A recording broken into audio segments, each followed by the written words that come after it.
At one time, now this was something my dad always said, and this is something your book says also, we believe that the stock market crash of 1929 caused the depression. We now know that was not it, that the world economy already had serious problems.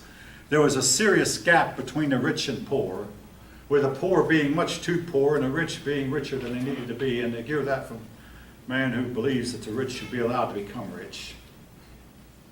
Well, Hoover, as soon as it happened, all right, I must tell you this about Hoover before I proceed.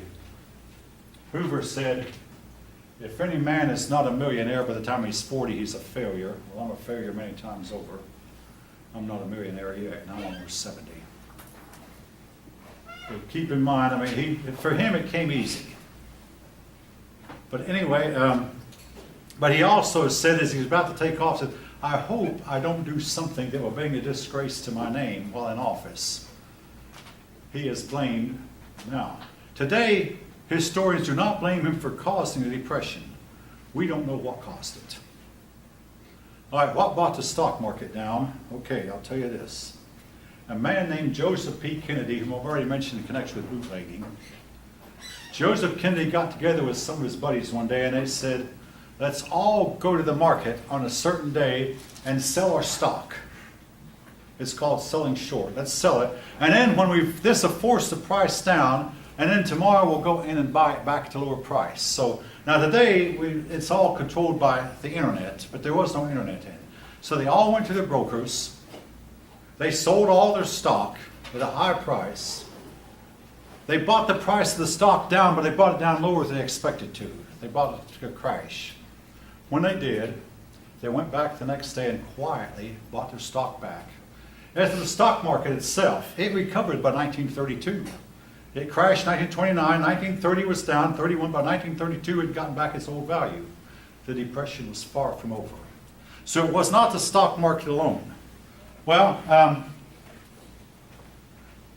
Herbert Hoover called all the business leaders together he could get, had a meeting of the business and labor leaders and said to the businessmen, keep the workers on a job and keep them producing. Now, folk, this was the worst advice he could have given. He should have said, hey, lay them off, the ones you don't need, and stop production, curtail production, and produce no more than you think you can sell. And instead, he told the men, keep them busy, keep them working, keep them paid. Somehow this will blow over. No, instead, the companies kept on producing more than they could sell, and that made the depression worse and last longer. So he did that much to help the depression along. Then the other thing he did was he got the highest tariff in history, the Hawley-Smoot tariff. In those days, bills were named after one sponsor in the House and one in the Senate. So one of these men was in the House Senate, but it was the highest tariff we'd ever had. Problem was, foreign countries raised their tariff also. This greatly hurt trade and greatly hurt the whole world's economy. When the richest nation on earth put up a high tariff, the poorer nations did too, and everybody was hurt. Highest tariff rates in history.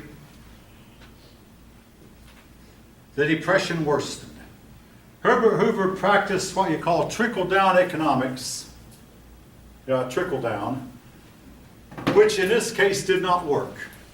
He helped the rich, thinking that the money he gave the rich would help the poor, and I believe normally this works. In this case, it didn't. A lot of men who could not find work abandoned their families and roamed around. They became the hobos or the tramps. The hobos, they would go around, and oftentimes they would hitch rides on freight cars. They would get on a train when they thought the train was starting, so a lot of them got killed doing it, because it's a dangerous thing to do. Don't try it, folks. They get on a train and move from one place to another, hoping to find a job somewhere else. Any wind of a rumor, they'd follow it, thinking that someday I'll get to find work, and when I do, I'll send for my family and have them come here and we'll start life over. It did not work. Hobo, tramp, big part of the scene. A lot of men who were employed had to take lower pay, and folk, this is something that's going to happen to every one of you, I'll guarantee in lifetime. A man would draw a paycheck on Friday, and he'd start thinking of the size of his paycheck was this big, his obligations were this big. And if it hasn't happened to you yet, I believe it will to every one of you. And at some point, it's happened to me more than once. They'd go home, and instead of trying to meet their obligations as best they could, they'd go to the bar, drink down, forget about their troubles, and go home stone drunk and have to face their family flat broke. This happened to a lot of men at that time. A lot of men committed suicide. A lot of them found tall buildings and jumped off. Yes, grown men would cry. Now, folk, I've got to say this. What I'm talking about, this depression business, it was, in fact, real. To us, including me, I never lived through it, but I've heard a lot of talk about it. To us, it's just another fact of history, but to the people who went through it, it was horrible. Dust storms. Dust blew from the Great Plains where they'd overgrazed the land, and after a while there was no more grass. The dust blew and blew all over the east as far as Pennsylvania. My dad, living in West Pennsylvania, he experienced dust storms. The people living in the Great Plains often choked to death from the dust. They would try to put wet cloth over their nose to keep the dust out and try to seal off their homes to where no dust could get in. But a sealed off home can become really stuffy in the summertime. The dust was to last for years. Hey, all this compounded the problem, folk. Crime increased. Mexicans were deported back to Mexico, even the ones who were citizens, the ones who come here legally. They were told, we don't have jobs for you here, go back home. You're taking jobs that we could use. Crime increased, and the people blamed Herbert Hoover. And I'm going to close with this. It's about 3 minutes till. The World War I soldiers have been promised bonuses. In other words, if you enlist in the Army and you go off to war, in 1945 we'll give you a bonus. Here was the catch. The Army knew, the government knew that a lot of these men would not still be alive in 1945. And no, the bonuses were not given to their children or their wife. If the soldier was not alive to collect it, he wouldn't collect it. Well, the soldiers went to Washington, demanded their bonuses. Herbert Hoover got the National Guard out and ordered them off his property. When Franklin Roosevelt heard that, Franklin Roosevelt said, hey, I've been elected. Guess what? He was happy. They came to him, and he wouldn't give them money, but at least he treated them politely.